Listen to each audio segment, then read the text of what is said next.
Paz do Senhor, boa noite. Bem-vindos ao segundo dia da nossa conferência Educação Cristã 2023. Eu sou o pastor Mike, secretário de publicações aqui na DGSEC, e estamos dando início ao nosso segundo dia.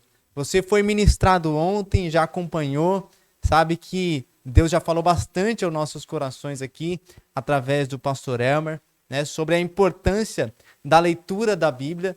E nós estamos aqui nessa conferência para falar desse livro da transformação, desse livro transformador.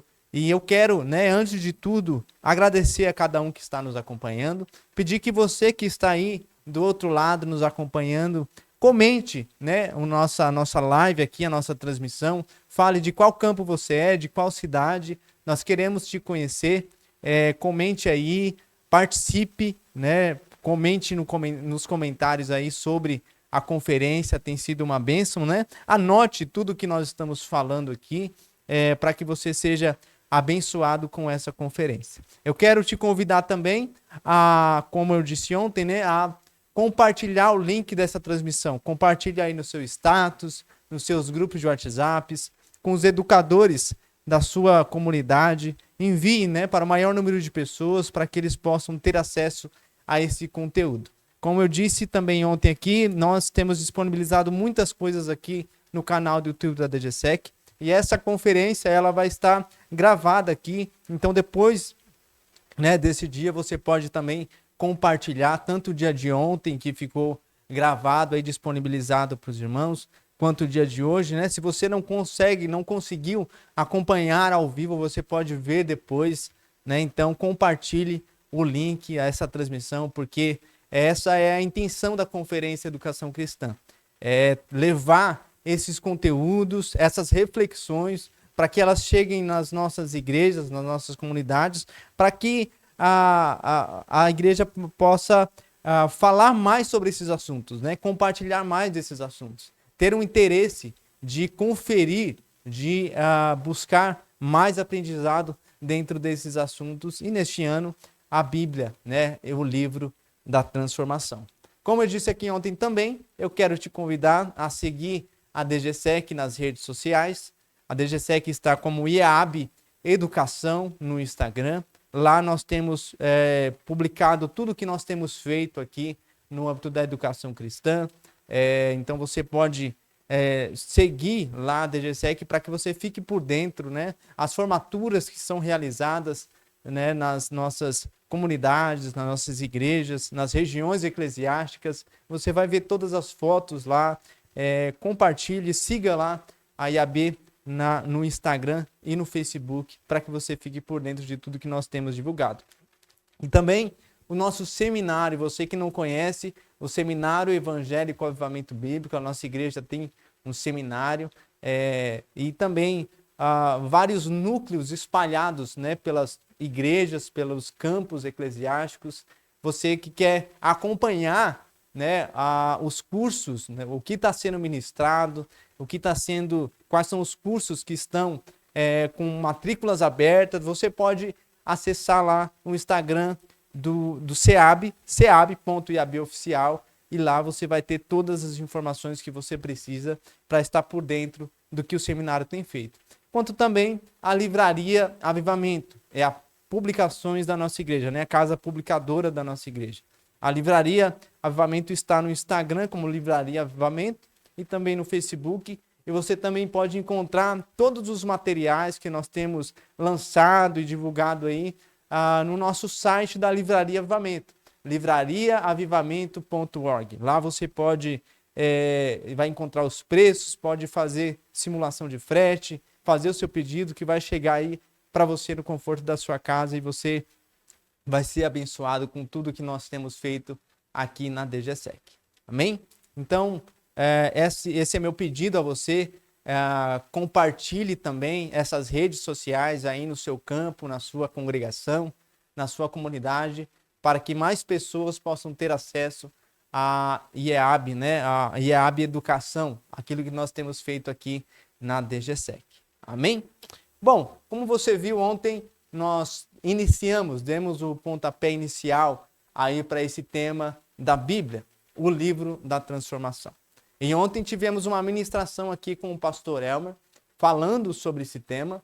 E hoje não vai ser diferente de ontem, nós teremos também uma ministração com esse tema, a Bíblia, o livro da transformação, que na verdade é uma conversa. O pastor Elmer trouxe um convidado especial para esta noite, para que a gente possa conversar, falar sobre esse tema, né?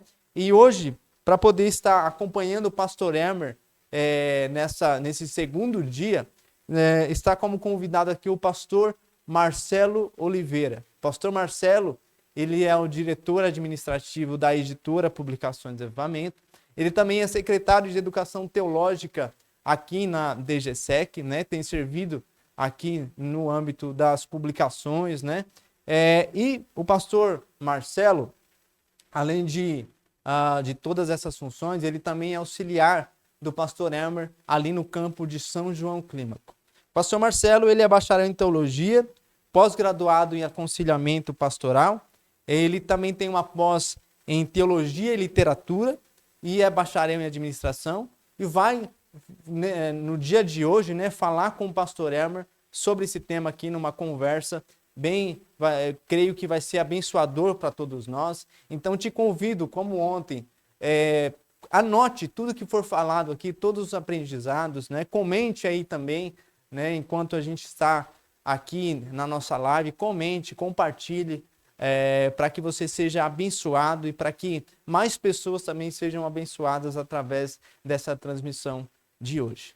Antes de nós darmos início também aqui, eu gostaria de orar com você, pedir para que Deus possa abençoar, né, cada educador, cada professor que está aí nos acompanhando, professor de Bíblia, professor de escola bíblica dominical. Você faz parte aqui da nossa equipe de trabalho, né? Nós queremos que a equipe da DGSEC é muito, muito ampla. Os secretários de educação das regiões eclesiásticas, né? Que Deus possa abençoar o trabalho de vocês. Cada professor, cada superintendente de escola bíblica dominical, você é importante aqui e nós queremos orar, abençoando o ministério de vocês e também abençoando esse segundo dia da nossa conferência Educação Cristã 2023. Oremos. Senhor nosso Deus, nosso Pai, obrigado, Senhor Deus, por esse segundo dia da nossa conferência Educação. Que o Senhor possa falar aos nossos corações, Pai, que o Senhor possa despertar, Pai, a cada um de nós, para que possamos conhecer a cada dia mais as Tuas Escrituras, Pai, abençoe a cada professor, Pai, cada um que tem se empenhado, tem se dedicado, Senhor Deus, no ensino, Pai, e no aprendizado, Senhor, abençoe a cada um, Senhor Deus, que este dia possa ser um dia de mudança de chave, Senhor Deus, que possamos nos despertar para conhecer mais a Tua Palavra, que possamos nos despertar para estudar mais a Tua Palavra, este livro que é um livro transformador, o livro da transformação. Que ele possa nos encontrar e transformar a cada um de nós, Senhor Deus. Isso é o que nós te pedimos, Pai. Pedimos a Tua bênção sobre cada um que tem acompanhado aqui, Pai, cada professor, cada secretário de educação, cada pastor, cada líder de ministério, Senhor, abençoe a cada um, Senhor Deus, para a Tua glória. É o que nós te pedimos e te agradecemos em nome de Jesus. Então, hoje também, antes de nós darmos início aqui a nosso segundo dia, a nossa conversa sobre esse tema Bíblia, o livro da transformação, eu quero que você assista mais uma vez o vídeo que nós preparamos falando do tema da Conferência Educação Cristã 2023. E logo após, o pastor Elmer vai estar aí conduzindo, junto com o pastor Marcelo, esse tempo. Então, eu quero, desde já também, agradecer a cada um que está nos acompanhando e que você possa ter uma conferência, conferir aí e seja abençoador para a sua vida e para o seu ministério. Deus abençoe e fique com o vídeo agora.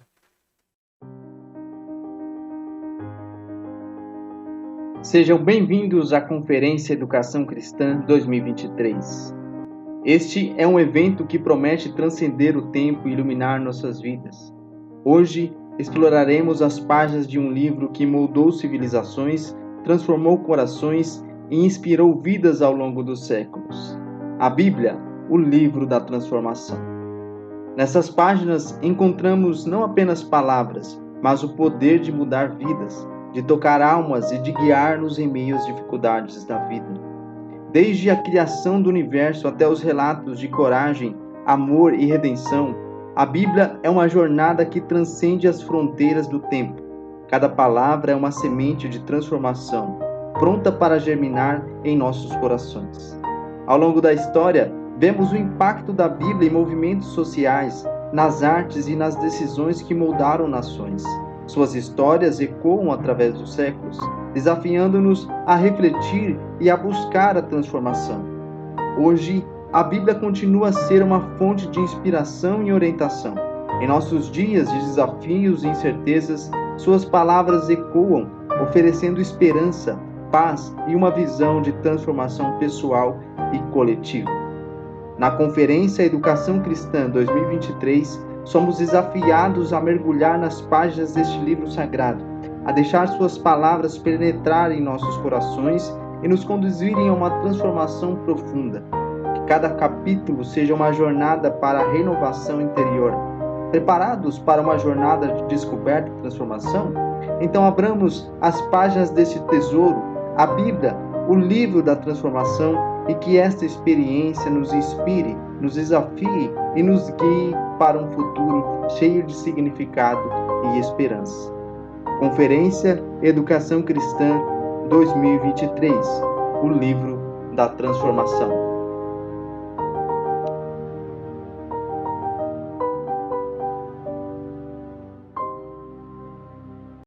A paz do Senhor, sejam bem-vindos a mais um dia, nosso segundo e último dia da Conferência Educação Cristã. Eu já estive ontem ministrando a vocês e hoje nós vamos ter uma conversa com o pastor Marcelo Francisco de Oliveira, que é o nosso secretário de Educação Teológica e também o nosso diretor da editora Publicações Avivamento. Antes de passar a palavra ao pastor Marcelo e ele também dirigir um cumprimento a vocês para iniciarmos esta conversa, eu quero dizer um pouco sobre o trabalho da nossa diretoria. A Diretoria Geral de Cultura e Educação Cristã, nós atuamos nessas duas áreas já especificadas, né? Cultura e Educação Cristã. E nós temos o nosso seminário, o Seminário Evangélico Avivamento Bíblico, que está na cidade de Ribeirão Pires, São Paulo. A nossa central administrativa funciona aqui. Da mesma forma, é a editora Publicações Avivamento. É lógico que no seminário nós temos cursos à distância. A maioria dos nossos alunos estão nesta modalidade de ensino. Nós temos o seminário interno, onde o jovem ele vem passar um tempo de estudos, jovem solteiro que já concluiu o ensino médio, porque ele vai ser matriculado em uma graduação na área da teologia. E nós temos os cursos à distância, cursos ministeriais, nós temos inclusive feito anualmente cursos de aperfeiçoamento para os educadores cristãos. Esse ano nós fizemos com o tema Bíblia na Cultura e Educação Cristã, através deste canal do YouTube, IEAB Educação. E a nossa editora, a base administrativa é em Ribeirão Pires também, é onde inclusive estamos aqui neste estúdio, mas atende, logicamente, o Brasil inteiro através do site livrariaavivamento.org. Você pode acessar lá e ver todos os materiais que nós estamos disponibilizando, desde os materiais oficiais da igreja, revistas para escola bíblica, manuais para formação, para estudos, diáconos, diaconisas, presbíteros, missionárias, até livros e bíblias que você pode adquirir lá no site livrariaavivamento.org. Esse é o nosso trabalho, o trabalho da diretoria, e nós temos uma equipe que está aqui para o atendimento, cada um de vocês. O próprio seminário também, nós estamos reformulando nesse momento o nosso site, mas daqui a pouquinho, alguns dias, você vai poder entrar e acessar também o seminarioevangélico.org e ter todas as informações. Por enquanto, Acompanhe a gente aí pelas redes sociais, IEAB Educação, você vai ver em todas as redes, Instagram, Facebook, YouTube, e nós vamos nos comunicando por lá. Então, para dar sequência à nossa conferência, Pastor Marcelo, seja bem-vindo. Nós vamos ter uma conversa aqui sobre um tema específico, né, sobre uma mensagem específica dentro do tema, logicamente. Então, seja bem-vindo, é um prazer recebê-lo aqui para essa conversa. Obrigado, pastor Elmer, prazer é meu de poder participar dessa conferência. Já tivemos ontem uma palavra abençoadora e hoje nós vamos conversar um pouco mais sobre a importância da Bíblia. Nós escolhemos o tema das parábolas. O que é uma parábola, pastor? Vamos começar por aqui, porque eu acho que esse vai ser o mais apropriado, né? Antes de nós falarmos qual parábola que é esta, eu acho que seria melhor a gente definir o tema, né, do início, para a pergunta mais básica, né? A parábola é um recurso literário muito utilizado no Antigo Testamento, em algumas passagens, mas bastante utilizado por Jesus. Era uma maneira dele expressar as verdades bíblicas através da experiência do seu público e também, de certa forma, ocultar algumas coisas, como nós veremos hoje, para aqueles que não mostravam interesse real na verdadeira mensagem de Cristo. Então, o recurso que Jesus utilizou bastante, por um lado, facilitava a comunicação, por outro, tornava-se muito claro apenas as pessoas que procuravam um verdadeiro entendimento. Então, a parábola é um recurso literário bastante utilizado no ministério de Cristo, né? em várias ocasiões. E nós estamos falando para educadores, né? É interessante porque um dos temas, a gente dá bastante palestras, treinamento para os educadores da igreja. Um dos temas que o pessoal sempre está buscando é criatividade, né? Criatividade, dinamismo no ensino.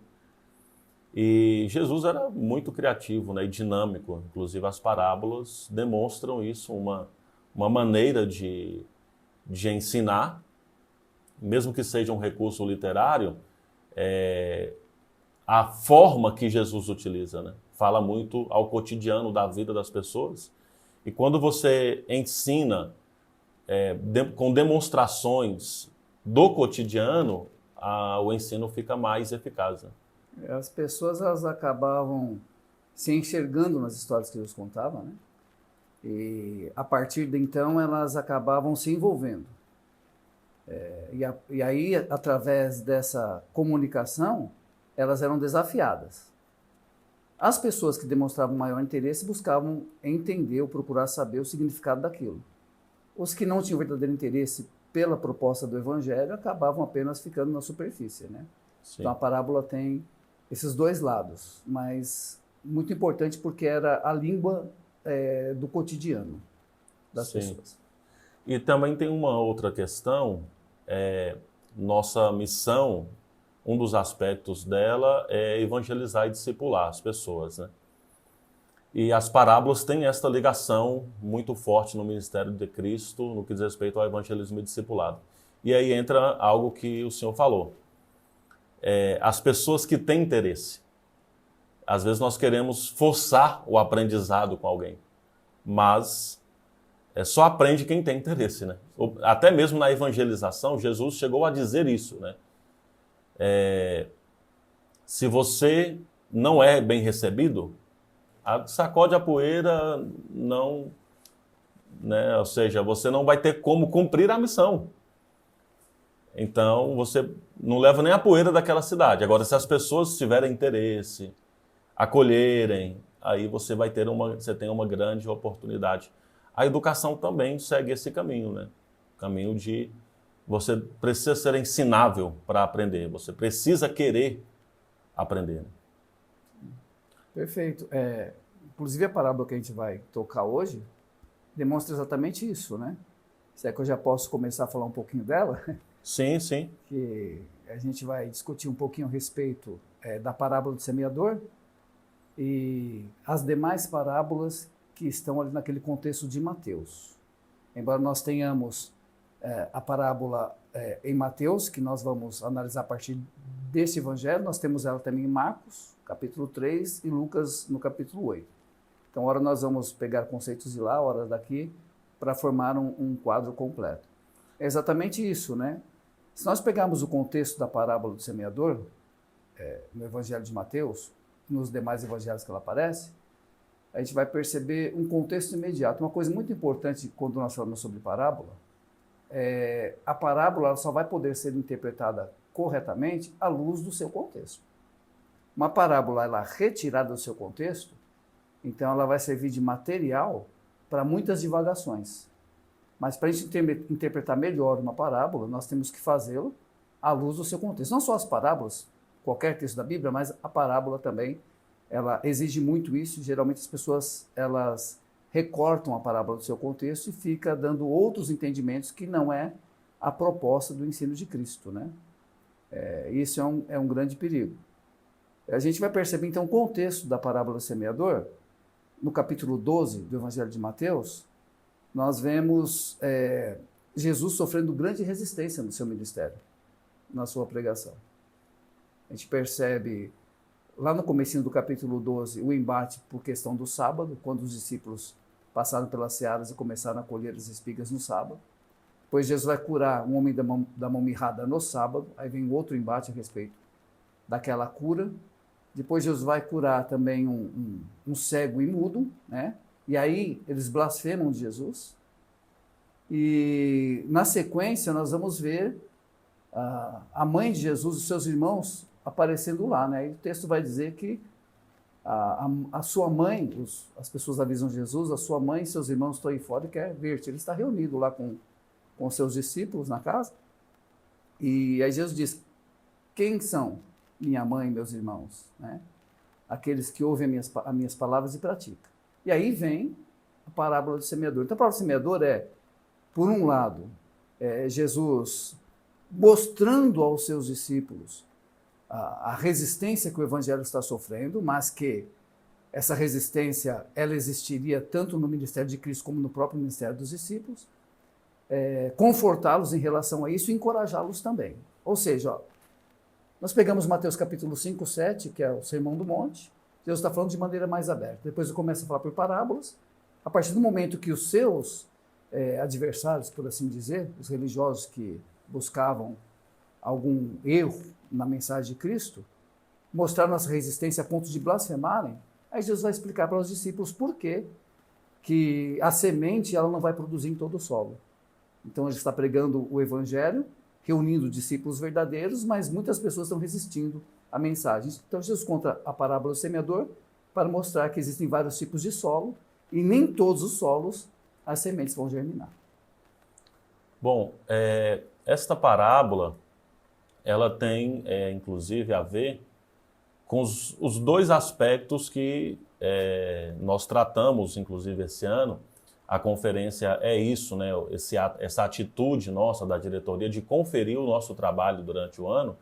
E entre as ações que nós tivemos durante o ano, nós tivemos o curso de aperfeiçoamento, que o senhor, inclusive, deu uma das aulas, né, sobre tipologia bíblica na ocasião. E é um curso de aperfeiçoamento que nós ministramos todo ano. E esse ano ministramos com o tema Bíblia na Cultura e Educação Cristã. Bom, até o momento que você falou, parece mais até o momento. Parece que é mais cultura. Né? Agricultura, cuidar da terra, a semente. Isso seria cultivar. A palavra cultura, na verdade, ao longo do tempo, ela foi tomando uma proporção diferente. Por quê? A primeiro momento era a cultura da terra, ou seja, o que se produz nessa terra, o que se cultiva nessa terra. Só que depois também foi tomando proporção sobre outras ações, o que se faz nessa terra, relacionado à música, a apresentações, a teatro. Então foi tomando também esse significado de cultura. Mas a Bíblia usa a riqueza o próprio Jesus, como nós acabamos de dizer, é muito criativo e fala de coisas que estão relacionadas ao dia a dia, ao cotidiano do povo. Então, usa a agricultura para trazer uma mensagem que tem tudo a ver com a transformação, né? essa questão do contexto ficou bem clara. Uma questão que eu gostaria de voltar lá, pastor Marcelo. Aqui na parábola vou pegar aqui a narrativa de Mateus, apesar que o senhor disse que vai fazer pontuações também em Lucas e Marcos. Mas na parábola, Jesus diz, naquele mesmo dia, Jesus saiu de casa e assentou-se à beira-mar. Isso é Mateus 13. Reuniu-se ao seu redor uma multidão tão grande, por isso ele entrou no barco e assentou-se. Ao povo reunido na praia, Jesus falou muitas coisas por parábolas, dizendo. Aí tem eu gostaria até de ter uma definição aqui melhor sobre isso. Aqui é interessante que em outras tantas parábolas, Jesus diz, porque o reino dos céus é semelhante. Aqui Jesus não fala isso. A parábola do semeador não é uma parábola dentro desse contexto do reino dos céus. O que é o reino dos céus? Em outras parábolas, na verdade, reino dos céus é usado só em Mateus, né? Os outros usam reino de Deus, é o mesmo reino, porque essas parábolas são diferentes. Na verdade, quando geralmente Mateus ele utiliza o reino dos céus, né? Mateus, e Lucas utiliza com grande facilidade o reino de Deus, devido à cultura, né? Como os judeus eles tinham bastante restrições para a menção do nome de Deus, apenas em casos bem apropriados o nome de Deus era utilizado. Quando a gente lê, por exemplo, bem depois ali, já na época do ano 70 da era cristã, Flávio Jósefo, a gente tem o livro História dos Hebreus, quando a gente está lendo, se torna até cansativo, né? Porque todas as vezes que Flávio Jósefo vai se referir a Deus, ele não diz Deus, né? Ele diz aquele do qual não sou digno de aqui mencionar o seu nome. Então tudo isso para falar a Deus, por causa do cuidado que eles tinham, com base numa interpretação deles a respeito do mandamento, não tomarás o nome do seu teu Deus em vão. Então, Mateus, ele prefere o reino dos céus para não tocar, né, nessa questão tão forte para os seus ouvintes judeus, que ele está provando ali que Jesus é o Messias para os judeus. Já Lucas, ele escreve aos gentios. Lucas escreve a Teófilo, né, que é um gentil, e ele escreve nessa cultura mais gentílica, então ele usa de maneira muito aberta o reino de Deus. Então, por esse motivo. Embora a parábola do semeador ela não comece o reino de Deus é semelhante, mas nós vamos ter na parábola do semeador outras parábolas que nós vamos discutir aqui. Por exemplo, nós temos entre a parábola do semeador e a parábola do campo e do joio, também conhecida como parábola do joio e do trigo, nós vamos ter duas pequenas parábolas onde é usado o termo o reino dos céus é semelhante. Então, embora a parábola do semeador não abre, né, com o reino dos céus semelhante, mas duas parábolas antes da parábola do campo e do joio diz a respeito da semelhança do reino de Deus. Aqui compararei, né? Então é uma maneira de mostrar também semelhança. Então, embora não esteja explícito, está implícito. Sim. Então, é isso aí. As parábolas do contexto, né, que já foi citado, ó, versículo 24. Ainda estou aberto em Mateus, tá, né? Jesus contou uma parábola Jesus contou outra, não uma, porque ele já tinha contado uma. Ele contou, inclusive, o 13:1 abre dizendo que Jesus contou várias parábolas, né? Então, dentro desse contexto, Jesus contou outra parábola dizendo que o reino dos céus é semelhante. Aí é a do joio. E a do grão de mostarda e do fermento. Jesus contou outra parábola, também começa dizendo do mesmo jeito, no capítulo 31, e que o reino elas, dos céus é que nós semelhante. vamos ver aqui, todas elas vai formar uma mesma ideia geral. Sim. Né? Então, elas são complementares.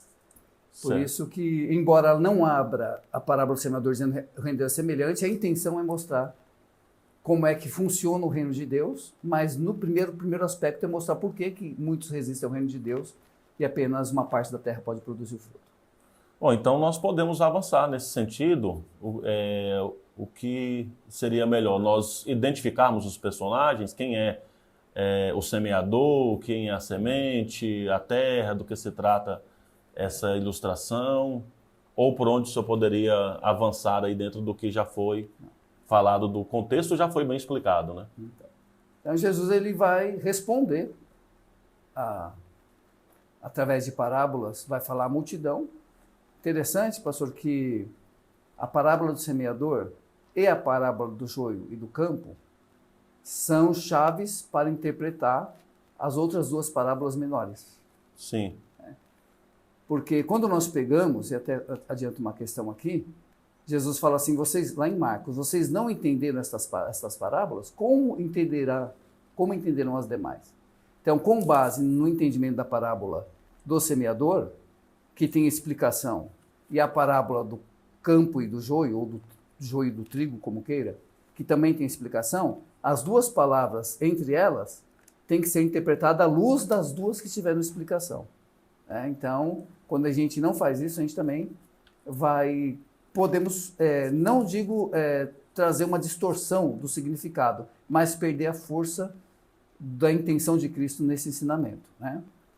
Então, a parábola do semeador, é claro, né, a gente vai ter a parábola que o semeador saiu a semear, parte da semente que caiu à beira do caminho, as aves dos céus vieram e comeram.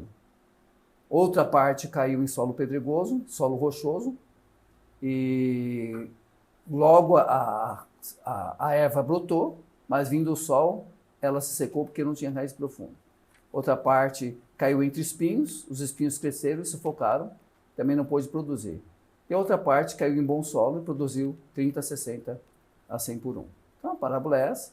Então os discípulos procuram a Jesus para perguntar, né, o significado da parábola, e vem que Jesus diz, se vocês não entenderam essa parábola, como entenderam as demais? Quais as demais? Será que Jesus está falando de todas as parábolas que ele já contou?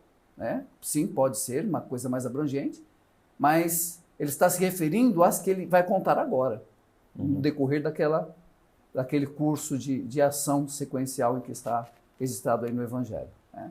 Então Jesus pretendia que, ao explicar a parábola do semeador, eles pudessem interpretar as outras parábolas. E então Jesus ele vai dar a explicação. Então ele vai deixar bem claro que a semente que caiu à beira do caminho são aqueles. Então a gente já percebe que os solos representam tipos de pessoa ou condição dos corações. Porque o que caiu à beira do caminho são aqueles que ouvem a palavra e, não compreendendo, vem Satanás e arrebata. Então já está claro aqui, o semeador aqui, no caso, é Cristo, a semente é a palavra e as aves representam o maligno. Então uma coisa muito importante aqui já no início da parábola é que Jesus ele é enfático. Aqueles que ouvem a palavra e não compreendem, Satanás vem e arrebata. Olha interessante, pastor, a importância de compreender a palavra. Ontem o senhor falou um pouco a respeito de ter um entendimento, né? Do Evangelho, da palavra, da Bíblia, ler e estudar a Bíblia, exatamente porque quando é que nós acolhemos a semente da palavra em nosso coração? Quando nós compreendemos. Quando é que nós compreendemos? Quando demonstramos verdadeiro interesse. Demonstrando verdadeiro interesse, a gente acolhe a palavra no nosso coração e, é claro, nós temos o Espírito Santo que nos ilumina para entender a revelação que é a palavra, e nós temos a palavra acolhida e ela vai produzir fruto.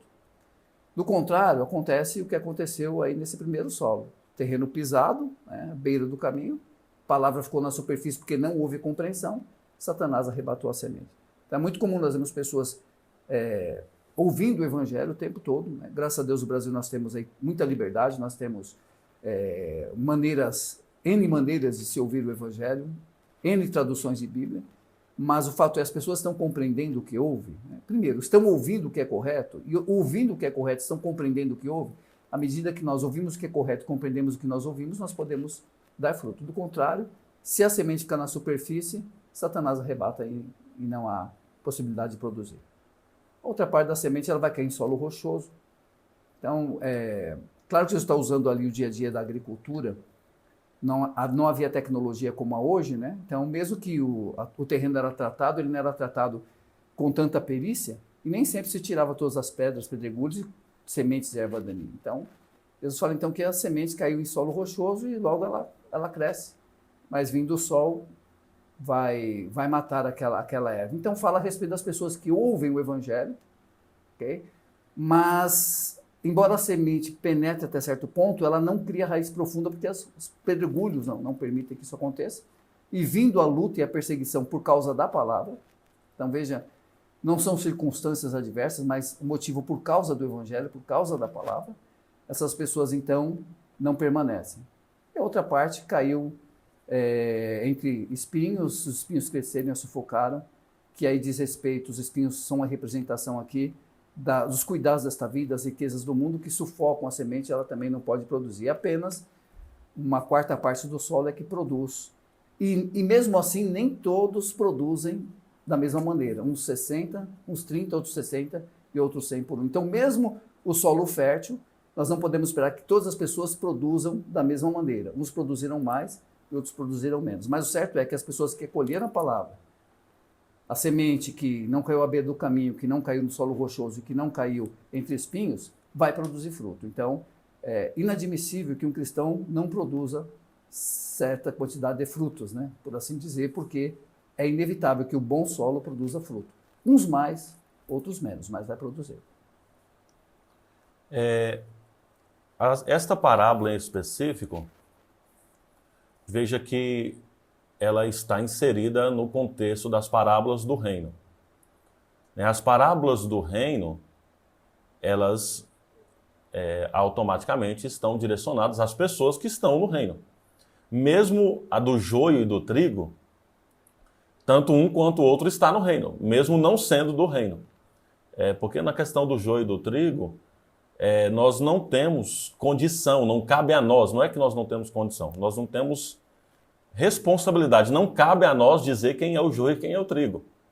Isso um dia será visto, isso um dia será demonstrado. Então, não cabe a ninguém dizer quem é o joio, e a gente precisa arrancar o joio, não é nós que fazemos isso, né? Isso cabe ao próprio Cristo, fará isso um dia, né? Mas então as parábolas do reino identificam as pessoas do reino. Então nós estamos falando de corações que estão inseridos no contexto do reino, mas são corações espinhosos, corações com pedregulhos, ou que estão, essa semente está ficando à beira do caminho, ou está, de fato, o coração é a terra boa. E aí essa questão do semeador, Jesus representa o semeador. Hoje nós temos, pela graça de Deus também, um grupo que atuam a serviço do reino de Deus. Então, dentro desse sentido da parábola, não pode dizer que é semeador, mas serve ao semeador. A gente poderia colocar nesse grupo os pregadores, os professores, os educadores, pessoas que trabalham servindo a Deus. E aí a gente faz até a gente se questionar um pouco, né? Por que a palavra prospera tão pouco, né? Por que a palavra tem poucos resultados, vamos colocar assim? É exatamente o questionamento dos discípulos em relação ao ministério que já estava bem desenvolvido e sofrendo muita resistência. Sim. Então era exatamente essa resposta que ele está dando. Por quê? Né? O evangelho é pregado liberalmente a todos, tanto que o semeador joga a semente indiscriminadamente, em todos os tipos de solo, e apenas uma quarta parte do solo produz fruto. Está respondendo exatamente isso. Os discípulos estão perguntando por quê? Que é a verdade, é o evangelho, tem as curas, né? Tem os sinais, tem as maravilhas. Por que essas pessoas não creem? E Jesus está mostrando exatamente isso. Então, esta é uma resposta para os nossos educadores também, sim, que talvez estão fazendo o mesmo questionamento dos discípulos, né? Porque eu ensino tanto, bato na mesma tecla, apesar que eu vejo que os educadores, propriamente dito, pela vocação, devem ter esta visão de trabalho, né? De insistir incansavelmente, até mesmo que se meus professores não tivessem insistido comigo nas escolas bíblicas da igreja, eu nem estaria aqui. E muitos aí provavelmente também não. Mas o educador, pela própria vocação, ele é dedicado nisso, né? Ele é dedicado a isso, a essa paciência de ensinar crianças, de ensinar juniores, adolescentes. Só que não tem jeito, né? Nós somos gente, a gente se sente cansado também, né? E que, na verdade, pastor, até que é com sinceridade que a gente faz isso, e com muita boa vontade, mas é um equívoco nosso. Nós queremos entrar num campo que não nos pertence, né? Na verdade, o trabalho nosso, o apóstolo Paulo compreendeu bem isso, quando ele diz assim, eu plantei, Apolo regou, mas Deus é quem dá o crescimento. Então, não cabe a nós dar o crescimento. Cabe a nós plantar a semente e cuidar. Sim. Né? Então, quando a gente quer produzir o fruto, nós estamos tomando o lugar que não nos pertence. Isso é obra do Espírito Santo. O que cabe a nós é plantar a semente, que é a palavra do Evangelho. Então, estamos plantando a semente, plantando abundantemente, nós não podemos escolher o solo que vamos plantar. Veja, mais uma vez, o semeador lança a semente à beira do caminho. A beira do caminho é dos trilhos, das estradas, onde os carros de boi passavam, tá? Um lugar inapropriado, mas é lançada a semente. Então, cabe a nós lançar a semente indiscriminadamente e cabe, obra do Espírito Santo, fazer que haja crescimento de acordo com o solo que a semente caiu. Então, às vezes, a gente toma para nós uma responsabilidade que não é nossa. Certamente nós vamos nos frustrar. Vamos questionar o Espírito Santo? Não, de maneira nenhuma. Vamos fazer o nosso trabalho, sabendo que a semente que é em bom solo vai produzir. Então, assim, uma palavra aos nossos educadores. Isto é, de fato, libertador, quando nós entendemos o nosso trabalho. Que o nosso trabalho, até certo ponto, depende. Qual é o até certo ponto? Se é ensinar, que você esteja dedicado ao ensino. Esse é até o certo ponto. Daí para frente, é o Espírito Santo. Nós precisamos continuar insistindo no trabalho, na educação, repetindo, ensinando novamente, mais uma vez, mas não queira ir aonde não é a sua função, aonde não é o seu trabalho, porque o crescimento, a transformação, quem concede é Deus. Então, essa pergunta sinta-se respondida, porque Jesus respondeu aos discípulos e nós estamos só replicando aqui, não é uma resposta nossa, é da própria palavra de Deus. Então, assim, vamos tentar pensar, então, uma outra questão dentro desta parábola. Né? Tem muita gente se colocando nesta posição de semeador, mas que não está semeando, na verdade, o evangelho genuíno. Né? Da nossa parte, nós estamos buscando fazer o trabalho que nos é devido, servir ao Senhor sempre com alegria. Então, nós precisamos ter atitudes aí no que diz respeito.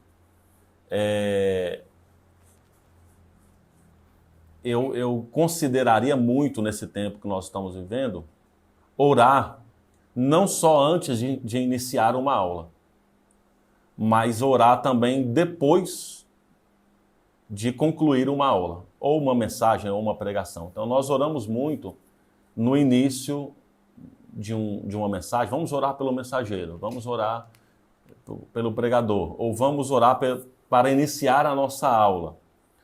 Mas também gostaria até de fazer um apelo para que os nossos educadores considerassem o fato de orar pelo próprio resultado da semeadura, né? Para que esta semente caia de fato em terra boa, para que o Espírito Santo convença as pessoas para que elas possam ser ensináveis e aceitar a instrução, levar a sério aquilo que está sendo ensinado. E, de certa forma, também chamar a atenção dos nossos educadores em prol da fidelidade da mensagem. Isso é algo importante nesse contexto dessa parábola também, para que nós possamos ficar atentos, de fato, a ser fiéis àquilo que nós estamos exercendo, né? Que é a questão do ensino, da pregação, buscar sempre a questão de um evangelho genuíno. Isso se faz, de fato, com muita dedicação ao ensino. Interessante essa colocação, professor, porque agora a gente entra nas outras duas pequenas parábolas, entre a parábola do semeador e a parábola eu gosto de chamar a parábola do campo e do joio, porque aí nós temos uma interpretação que ela é mais popular e uma interpretação que é menos popular. Eu vou deixar as duas aqui e depois eu posso até dizer que eu tendo mais, né, com base no contexto da parábola. Então a gente vai pegar a parábola do grão de mostarda, né, e a parábola da mulher que escondeu fermento em 3 medidas de farinha. Então a gente vai ver, Jesus termina lá a parábola do semeador, ele vai falar assim, como nós vimos, já comentei que em Marcos Jesus faz o questionamento, se não compreendeu essa parábola, como vai compreender as demais parábolas? Uma vez explicada a parábola do semeador, né, posteriormente, eles interpretariam as outras. Então, a gente vai perceber que Jesus fala assim, o reino dos céus, ou o reino de Deus, é semelhante ao grão de mostarda, que é a menor das sementes. Na época, pelo conhecimento deles, era a menor semente. Mas, se for plantado ou cair na terra, ela vai crescer e se tornar a maior das hortaliças, de maneira que as aves dos céus vêm e se aninham nela. Sim. Então, a interpretação mais comum, e eu quero deixar bem claro aqui, tem pastores que eu admiro demais, né, que são, para mim, assim, referências, mas que tem essa linha da parábola interpretada de maneira mais popular, né? Então, essa maneira mais popular de interpretar a parábola fala a respeito do crescimento espetacular do reino de Deus. A ideia é pequeno, começou pequenininho, realmente daí tranquilo, é isso mesmo a parábola, o reino de Deus começa pequenininho, Deus nasceu lá em Belém da Judéia, né, a menor das cidades. Jesus, então, ele vai para Nazaré depois, Cafarnaum, começa pela Galileia, começa com homens que eram considerados indoutos. Então o reino de Deus começa pequenininho e toma uma grande proporção. Tranquilo, é isso mesmo a parábola. Até aí tudo bem, está falando a respeito do crescimento do reino de Deus, a partir de algo tão efêmero, tão pequeno, crescer desta maneira, né? Inclusive que dominou a cultura da maioria dos países, né? Especialmente parte da Europa, etc. Mas há uma coisa que nós não podemos deixar de perceber na parábola. Então, nesta maneira mais popular de interpretar, as aves do céu se aninham nela são as pessoas que recebem a palavra e vêm encontrar conforto no Evangelho.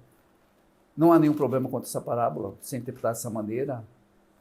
É plausível, porém eu acredito que não provável, mas plausível. Por que eu acredito que não provável? Porque eu não vejo as aves dos céus, com base contextual, sendo pessoas salvas que se encontram conforto nos ramos dessa hortaliça enorme que é o resultado da semente pequena. Porque se nós pegarmos a parábola do semeador, lembra que a ideia bom, se vocês não compreenderem essa palavra, como compreenderão as demais? Né? Considerando que essa é outra parábola que vem em sequência, deve ser compreendida à luz da que foi interpretada. E na parábola do semeador, as aves dos céus representam o maligno. Logo em seguida, Jesus, ele conta a parábola do grão de mostarda. Por que agora as aves dos céus mudou a figura? Em um contexto tão imediato, dentro de uma coletânea de parábolas contadas possivelmente no mesmo período. Né? As aves dos céus têm que ter uma conotação negativa, com base contextual. Então a ideia seria, o reino de Deus ele começa pequeno, o reino de Deus cresce extraordinariamente, isso nós vemos aí na história, desde o período primitivo da igreja até hoje, porém não sem oposição. Então as aves dos céus, quando se aninham na hortaliça, elas destroem, elas prejudicam. Né? Pessoas que são mais aí da agricultura sabem disso, né? Não sei se você já passou em lugares que você vê uma árvore frutífera toda ensacada, sim, para evitar que os pássaros venham e Os pássaros querem só o fruto da árvore, Querem só né? o fruto da árvore. É só isso que interessa para eles. Exatamente. Então, para você preservar o fruto, você tem que proteger, você tem que dar um jeito de proteger das aves. Ok? Então, neste caso, como na parábola do semeador, as aves do céu é o maligno, na parábola do grão de mostarda, acredito eu, não ser diferente. Embora uma interpretação descolada da parábola do semeador traz a ideia de que as pessoas salvas no reino de Deus, mas me parece bem que Jesus está falando que o reino de Deus vai crescer não ser oposição. Lembra que Jesus contou a parábola do semeador? Para mostrar aos discípulos por que o reino dos céus sofre resistência, o evangelho sofre resistência, perseguição. Capítulo 12, Jesus teve muito embate com os fariseus queriam matá-lo. Ou seja, as aves dos céus tentando prejudicar o reino de Deus que cresce. Sim. Então, eu acho muito mais plausível essa perspectiva da parábola, que embora não seja tão popular, autores muito bons têm interpretado desta maneira. O Novo Comentário da Bíblia, eu tenho o Novo Comentário da Bíblia, que ele é muito antigo, a diagramação dele, Mike está aí, vai até se assustar, né? A diagramação dele parece datilografia. E outros, mais para cá também, trazem esta interpretação que eu acredito ser mais coerente com a luz do contexto. Os que interpretam da maneira mais popular, não há nenhuma distorção. Mas eu acredito que perde a força exatamente do que Jesus está mostrando aos discípulos. O reino de Deus ele vai crescer, mas não sem resistência. Os solos mostraram isso. Apenas 1/4 do solo era produtivo. Sim. Os demais são os fariseus, escribas, as pessoas que estão em busca ou seguindo Jesus apenas pelos benefícios que Jesus dava a elas, ou de cura, ou de multiplicação de pães, as aves dos céus, que não estão preocupadas ou comprometidas com o evangelho. Então Jesus está falando, o evangelho vai crescer com uma semente pequena e virar uma grande hortaliça, mas haverá pessoas que vão se aninhar, estarão ali envolvidas no reino, mas não por causa do evangelho, não com comprometimento, mas por causa de algum benefício que isso pode lhes dar. Isso é verdade tanto no período primitivo da igreja, tanto no quarto século, principalmente no quarto século, né? Com a ascensão de Constantino, isso ficou muito mais claro. E hoje também não existem poucas aves alinhadas nessa grande hortaliça que é o reino de Deus, mas o reino de Deus ele vai continuar firme, que essa é a promessa de Jesus. E aí, à luz disso, nós vamos ter a parábola da mulher que, gosto muito da tradução, uma tradução diz que a mulher veio, o reino de Deus é semelhante a uma mulher, pegou 3 medidas de farinha e escondeu o fermento nela até que tudo fosse levedado. Uma tradução diz introduziu. A tradução meio da revista corrigida diz escondeu. Escondeu dá mais força ao significado que Jesus está dizendo. Porque quando você faz alguma coisa escondido, você faz de maneira a tentar passar desapercebidamente. Por que a mulher esconderia? Porque não era o lugar do fermento estar. Pode perceber, aí vem a parábola interpretada de maneira popular, que é o fermento que leveda a massa, fala do grande crescimento do reino de Deus. Possível. Mas plausível, mas não provável. Mas quando a gente percebe na Bíblia Sagrada, mais uma vez, nós pegamos o livro de Êxodo, pegamos os livros de Deuteronômio, pegamos os livros de Levítico, todos os livros do Antigo Testamento, nós sabemos que interpretamos o Novo Testamento à luz do Antigo Testamento, todos os livros do Antigo Testamento dá uma conotação negativa ao fermento. Quando nós passamos para o Novo Testamento, também. Jesus, certa feita, fala, cautelai-vos do fermento dos fariseus. Os discípulos falam assim, ele está falando isso porque nós não nos provemos de pão. Ele disse assim, olha, vocês esqueceram da primeira multiplicação enquanto vocês sobraram? Esqueceram da segunda multiplicação enquanto vocês sobraram? Porque vocês não entendem que eu não estou falando do pão, mas acautelai-vos da doutrina dos fariseus e dos saduceus.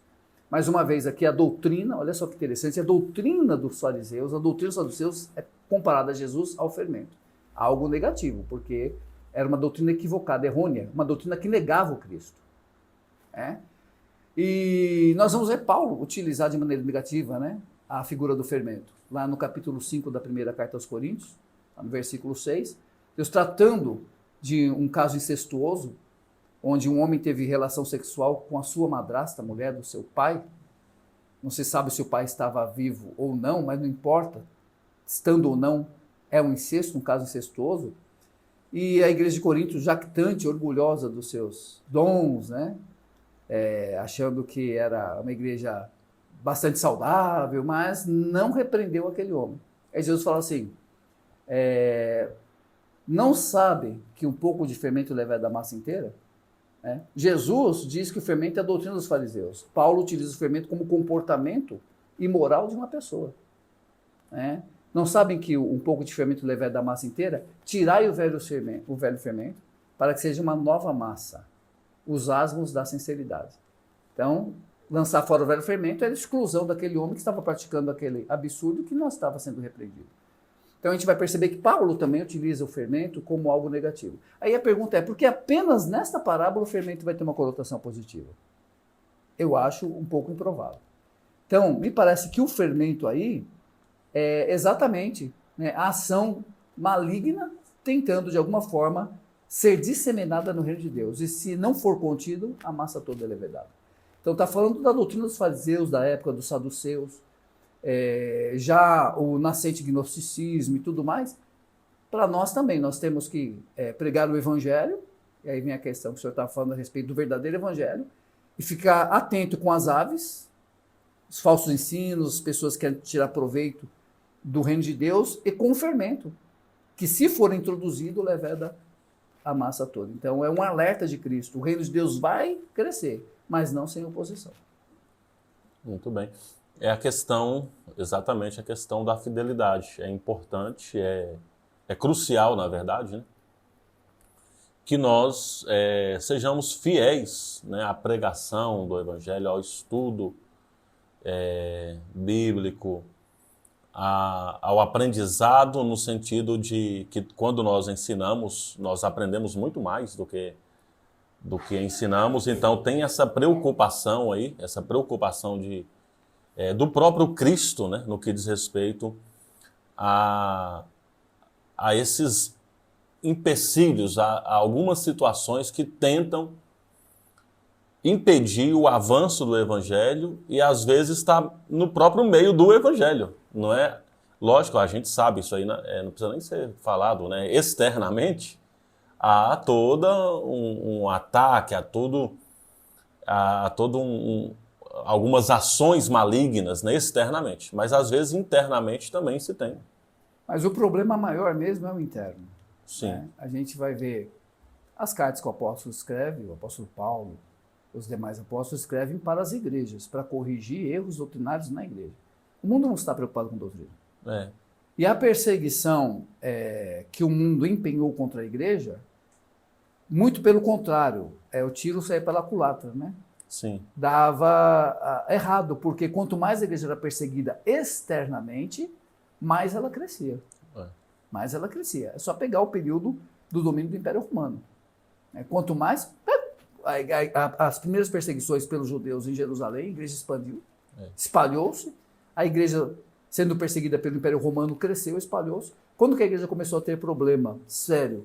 Quando ela foi estatizada, no século IV.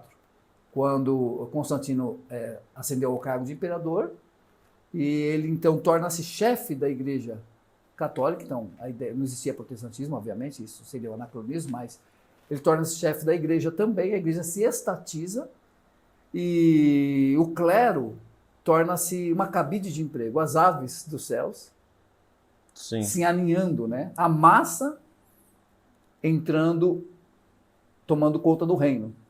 E aí nós vamos ver a igreja em um declínio moral e espiritual muito grande. Então o problema não é a perseguição externa. Nós não devemos pedir por ela, porque Paulo diz que nós devemos orar pelas autoridades para que tenhamos paz. Esse é o nosso objetivo. Mas a perseguição externa, na verdade, ela serve como uma peneira, revela os verdadeiros cristãos que suportam as perseguições e a igreja cresce.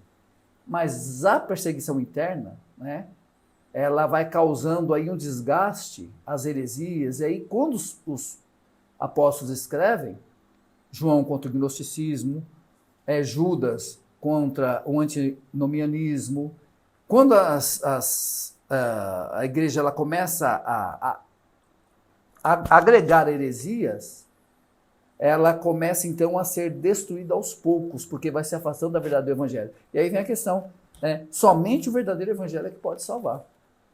Então, a importância, a preocupação nossa com as pessoas que, pastores, presbíteros, professores de escola bíblica dominical, cristãos em geral, de compreender a palavra verdadeiramente como ela é, até para saber identificar quando tem a massa, quando o fermento está na massa, quando as aves estão prejudicando o reino, e ensinar o verdadeiro evangelho, né?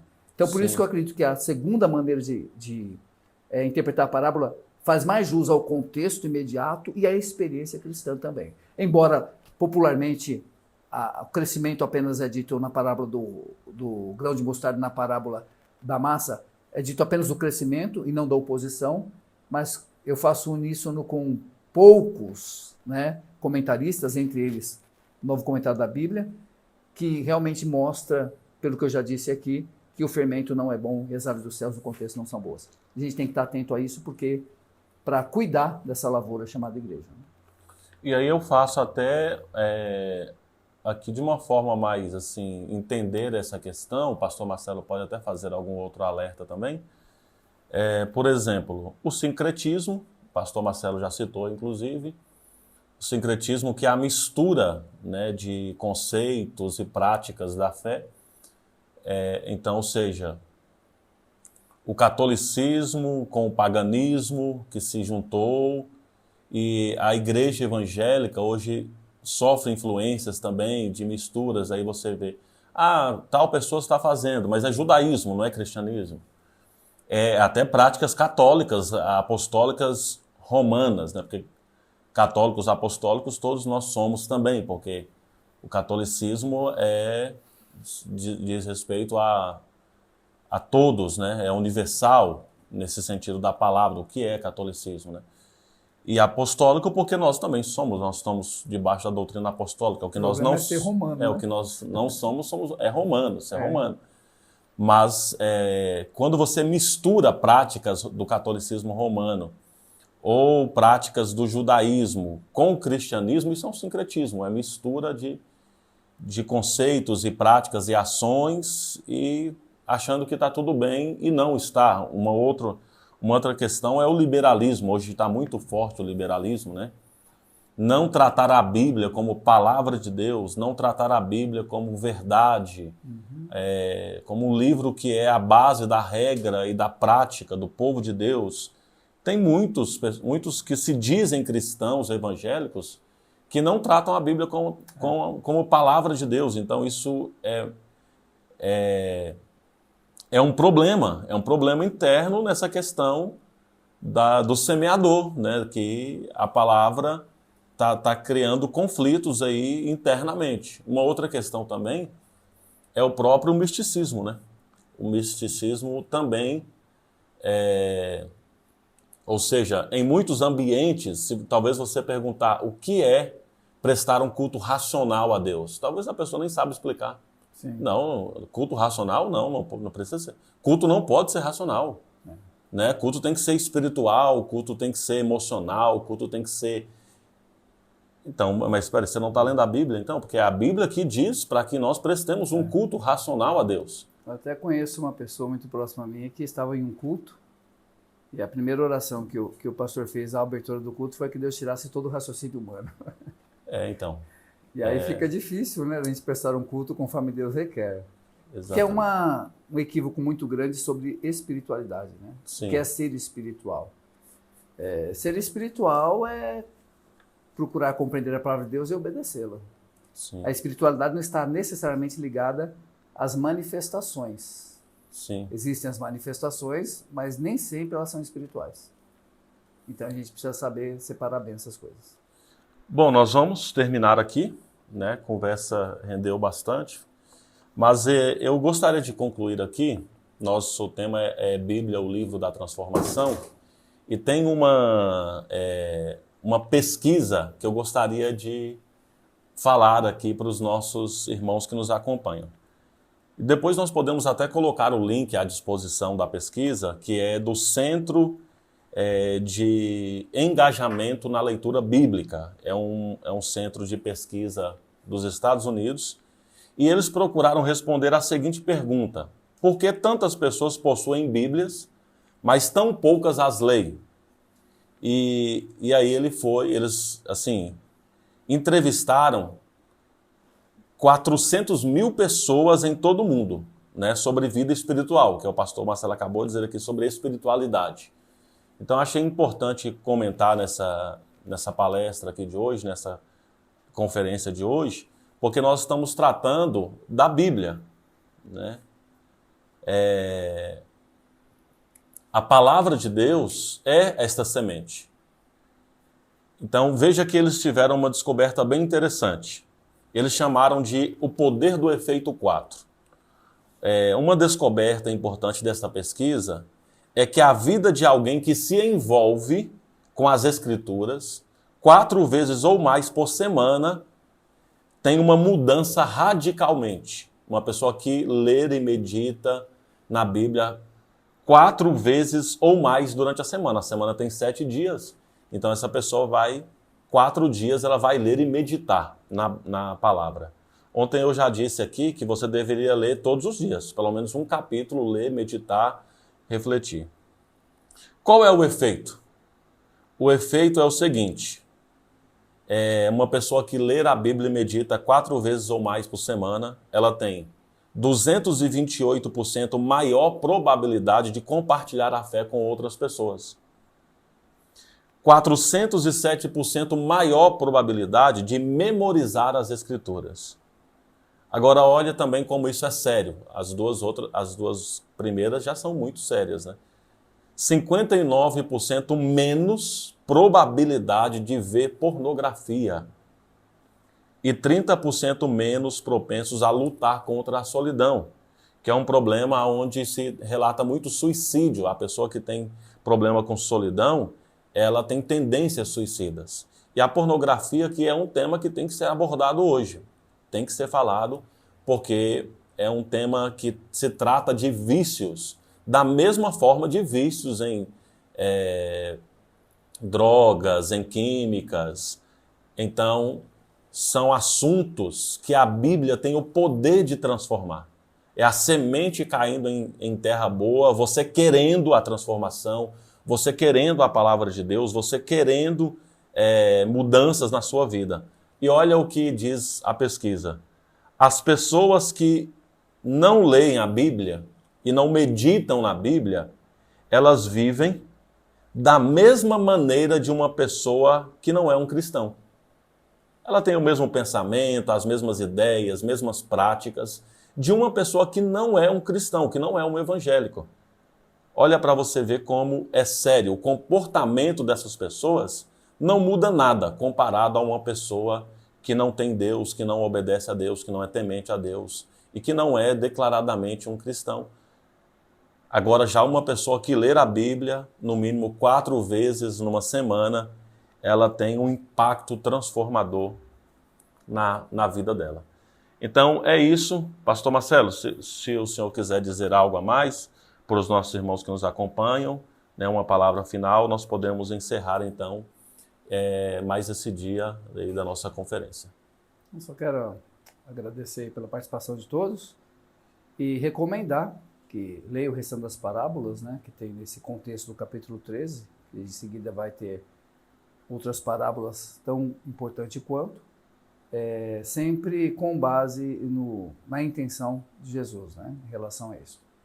E cuidar, né, cuidar para a gente ser um solo fértil e semearmos a palavra sem nos cansarmos de dia e de noite, sabendo que o Senhor fará que haja fruto adequado de acordo com o terreno fértil que nós plantarmos. Cabe a nós fazer o nosso trabalho e Deus, ele certamente vai cumprir a parte que lhe cabe. O melhor, a gente faz a menor parte, a maior é a dele, que é a salvação, né? Deus abençoe a todos vocês. O que eu tenho a dizer a Bíblia é a palavra de Deus, a Bíblia é a nossa regra de fé e prática. A Bíblia é o livro da transformação, que nós possamos continuar sendo ensináveis, que nós possamos continuar tendo interesse tanto de aprender, porque quem não aprende não tem condição nenhuma de ensinar, que nós possamos continuar nessa dependência da ação do Espírito Santo, mas que Deus encontre em nós um coração voltado para Ele, que Ele encontre em nós um coração desejoso da sua palavra e da sua presença. Vamos orar. Senhor, obrigado por esse dia, obrigado por esta conferência. Nós nos reunimos aqui ontem, reunimos hoje. Graças damos ao Senhor. Louvado Tu és para todo sempre, Senhor. Abençoe com a Tua graça, continue potencializando e abençoando cada educador, cada pessoa que a nós acompanha. Que a Tua graça permaneça sobre a vida de cada um, nós oramos em nome de Jesus. Amém. Amém. Uma palavra de gratidão aos bastidores aqui da nossa conferência, nós estamos encerrando, foram 2 dias. O pastor Jardim Everton, que está aqui conosco no estúdio, é o nosso secretário de comunicação. O pastor Mike Jonathan, que é o nosso secretário de publicações da nossa diretoria. Os demais secretários não estão aqui no estúdio, mas o pastor Jair, que é o nosso secretário de finanças, e o pastor Fábio, que é o nosso diretor acadêmico SEAB. Aqui também na produção, na parte técnica, o Fabrício, que nos ajudou aqui, uma palavra de gratidão a toda a nossa equipe. E Deus abençoe a todos vocês que nos acompanharam. Até uma próxima, se Deus assim nos permitir. Fiquem na paz.